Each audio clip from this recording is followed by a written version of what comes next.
Kini orang berabuik juga lah datuk. Ke kampung pulang baondoh baralek bagadang-gadang membuang dana berjuta-juta. Diundang pejabat, dihadirkan wartawan. Mahujan belis tukang foto baitu pun kamera syuting film video. Pakaiannya jangan kata galai. Lagaknya Allahu Rabi mengalahkan Pangeran Charles dari Inggris. Letidainya pun menobatkan jadi bundukan. Tapi apa nan tajari sesudah lapiak baguluang teman. Tanpa bertinggal berpailah orang kampung. Sebelum diketahuinya lantak sepadan pesaku tinggi, kenal pun alun jua anak buah rombo rakyatnya. Beliaulah cigin naik sedan menuju ranah perantauan.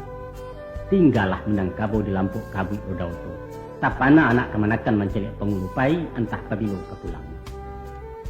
Apa sabananya yang dicari beliau? Tua, kemagahan dan gengsi, lain tidak.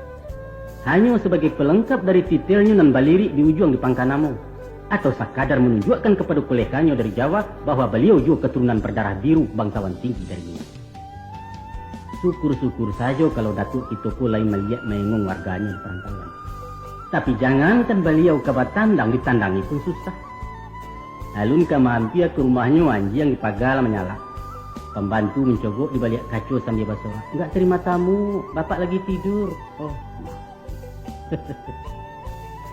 Diundang memperkatukan kampung, beliau sibuk, seminar lokakarya. Nak berbincang-bincang soal adat, jangan diarok. Jangankan kamu jadi tamu, basuh awak pun beliau ndak habis.